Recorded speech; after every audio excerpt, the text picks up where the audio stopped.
Hello, good morning mga idol. Dito naman tayo sa ating lote. Medyo naglinis-linis lang tayo. Tsaka konting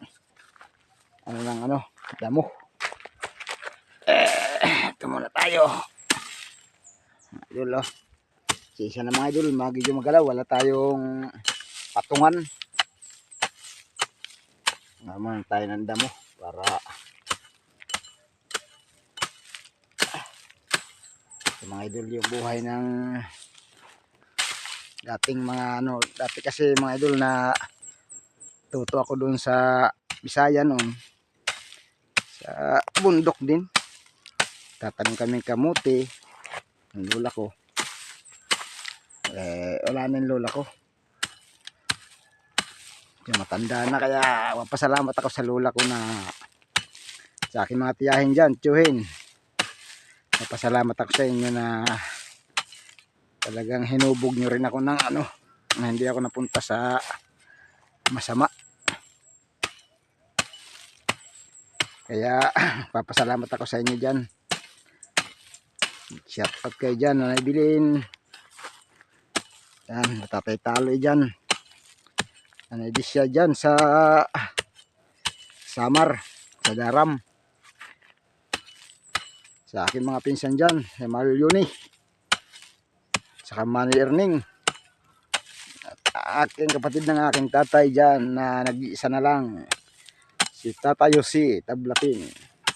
Shout out kayo tay. Laan nyo. Kita-kita rin tayo dyan sa Samar. Pintis na lang. Ito na tayo. Nagano na tayo. Basta muna tayo sa simpisto. Kaya salamat sa inyo lahat sa salamat na tsuhin ko at tsahin ko. Siguro kung buhay pa yung lola ko, medyo matutuwa siya sa akin kasi lumaki ako walang bisyo. Medyo lumaki akong matino. Hubog kasi ako sa pangaral. Tsaka kayong mga bata dyan na ko lang, hinto ko lang yung buhay ko. Huwag kayong magtatampo bakit tayo hinihigpitan ng ating mga magulang, mga lolo't lola. Natural lang yan kasi ayaw nilang madisgrasya tayo, ayaw nilang mapahamak tayo. Tsaka sa paglaki natin, matuto tayo sa buhay. Tsaka hindi tayo maligaw ng landas. Tingnan mo ako, hindi man ako nakapag-aral, pero grade 2 lang ako. Pero hindi ako naging basagulero. Naging mabuti naman akong tao. Kaya nga lang, ito nga lang, medyo mahirap lang.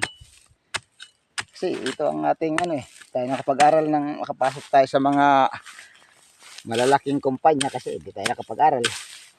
Pero kung sa hubog ng ugali, mayroon tayo niyan. Diyan tayo mayaman. Kaya yung mga anak ko, idol nila ako, ginaya nila ako. Kaso sila, talagang hindi ko sila hinayaan na hindi mag-aral. Kasi ayaw kong maranasan yung naranasan ko noon. Sobrang hirap. Nagpapalaki pa ako ng mga anak ko. Sobrang hirap.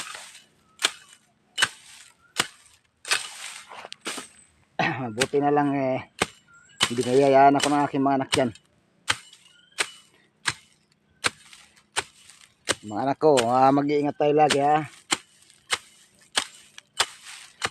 Tsaka mga taong medyo naliligaw ng landas, sana pakinggan nyo yung payo ng bawat isang taong na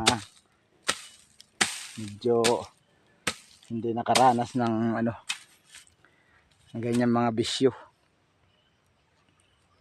Kasi kung mahaluang pa ng bisyo katulad sa akin na walang pinag-aralan, ito lang ang trabaho, hindi tayo ano sa ating mga anak. Hindi tayo makakapag-paral, hindi tayo makakapag-focus. Kasi ang iba sa bisyo. Siyempre tayong mga ano, gagayahin tayo ng mga anak natin. Parang hindi tayo magiging huwaran.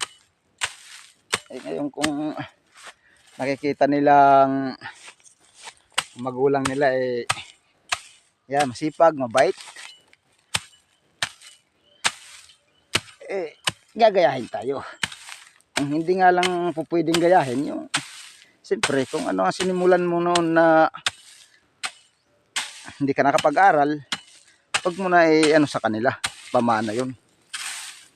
Magsikap kang sila makapag-aral talaga. Kaya mga anak ko, kasi wala naman akong kakayanan na panggastos sa kanila. Sila mismo nag-a-apply sila. Nag-a-apply sila sa ano, maging scholar. Para lang sila, dumadaan sila sa ano, pagsubok talaga sa ano na maka-scholar lang.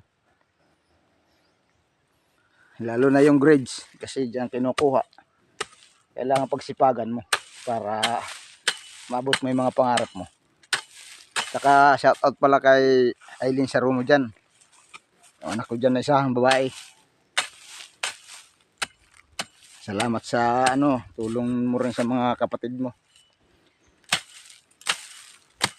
Shoutout sa iyo, men. Thank you sa iyo sa paggagabay sa kanila. Maraming salamat.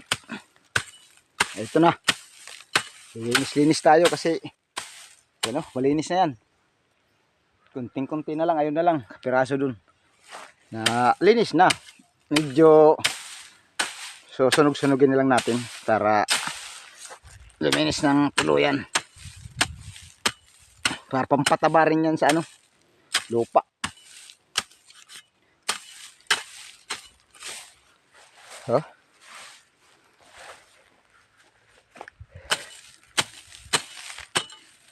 Mamaya mga idol, mamumulot ako dyan ng mangga. Maraming mangga dyan. Hindi atin yan Hindi aking mangga yan. Makikiamot lang tayo.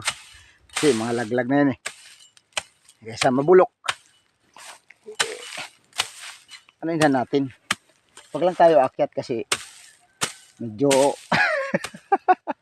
hindi na maganda yan. Baka sabihin nagnanakaw ka. Mahirap yun.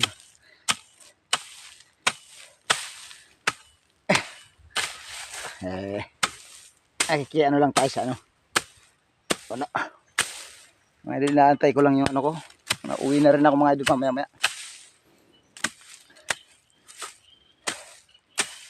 Yung kasama ko mga idol, andyan yata nangati. Diyan sa lugar na yan. Nauna yata sa akin kaninang umaga. Mga idol linis na yan. Pag ano na lang yan, pagkalahig mga idol.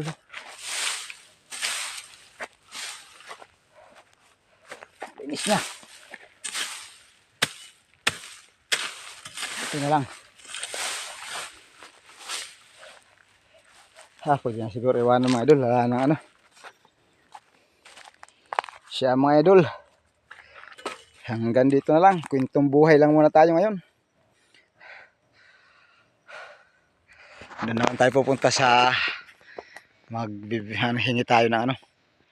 Sa puno na lang. Nasa daanan lang naman yan tayo ng mangga. Ng hinog. Okay, shout out sa inyo lahat dyan. Sa aking mga taga panood. Maraming salamat. Thank you very much sa inyo. Nagpapa-shoutout pala sa akin. Hindi ko na ano yung listahan. Nandun sa bahay. Naiwanan ko. Bukas na lang. Hindi mamaya. Maraming salamat sa inyo lahat dyan. Saan man kayo sulok ng mundo. Lagi tayo mag-iingat at manalangin. Para sa kauunlad ng ating buhay. Thank you very much. Hanggang dito na lang. Babu!